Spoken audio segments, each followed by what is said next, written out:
Good evening and welcome to Unsound Canada. From 1956 to 1959, a little-known band called the Dirts blazed through Toronto, leaving behind a trail of broken amps, angry authority figures, and unforgettable nights. They never made a record. They never got radio play. But for a brief, chaotic moment, they were poised to be the biggest band that Canada and the world had ever seen. I've lived here all my life, never heard of them.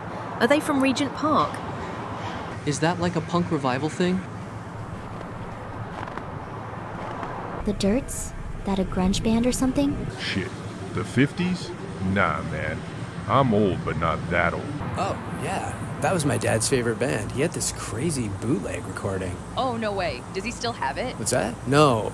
It was destroyed when our basement got flooded years ago. Oh, he was so pissed. In 1955, Alan Stiles, a 20-year-old from Edmonton, took a train across the country headed for Toronto. He got a job in the mailroom of the CBC, and there he met Lance J. Terrell, a guitar-strumming protege with a love for obscure rock and roll. They were hired to sort and file company letters, but instead started billing overtime hours in order to work on riffs and write lyrics. Lance's cousin, Artie Kerms, fresh out of Kingston Penitentiary, picked up the bass.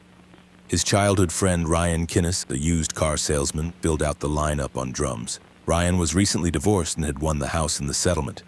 The guys all moved in and his basement became their home base where they began putting together their first songs.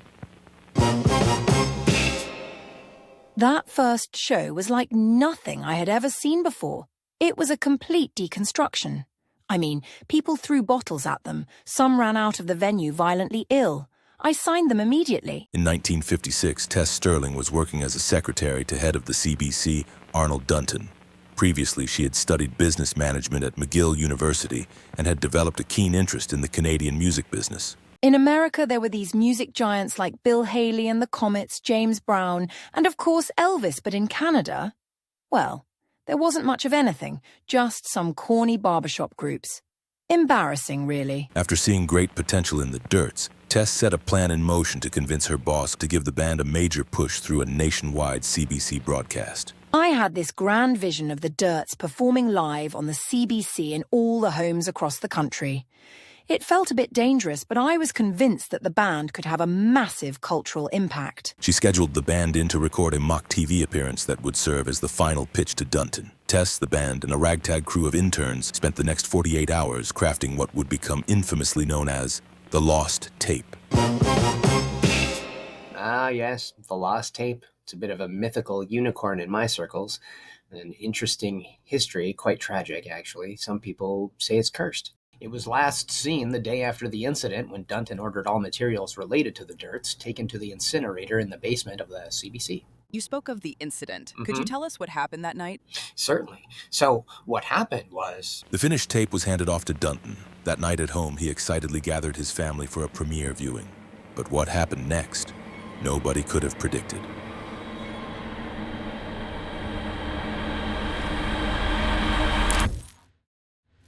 So he plays the film, and what they're seeing and hearing is so shocking, it's so disturbing to them that the wife loses consciousness, the daughter runs away, and the son goes catatonic. This was all confirmed by Dunton himself just before he died in 1986. And do you think there's any chance that the tape might have survived? Well, there's two schools of thought on that. Either it didn't, or it did.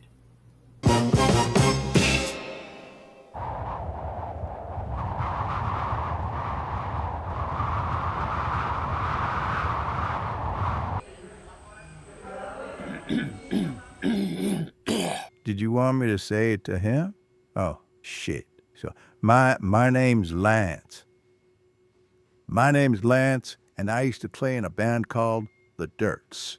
So what do you remember most when you think about your time in the band? Well, it didn't last very long, but those days, me and the boys, we were as free as you could ever get. And what do you think made the Dirts so different from other rock and roll acts at the time? All that was on the radio back then was songs about hound dogs and teenage romance. Then there's Alan singing about nuclear holocaust, drug addiction, dark stuff.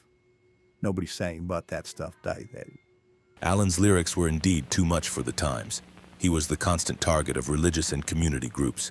The Toronto Parents Association nearly got him arrested, claiming he was a, quote, satanic threat to children. You said that the last time you saw the rest of the band was in 1959. Mm-hmm. Can you tell us what happened to them after that?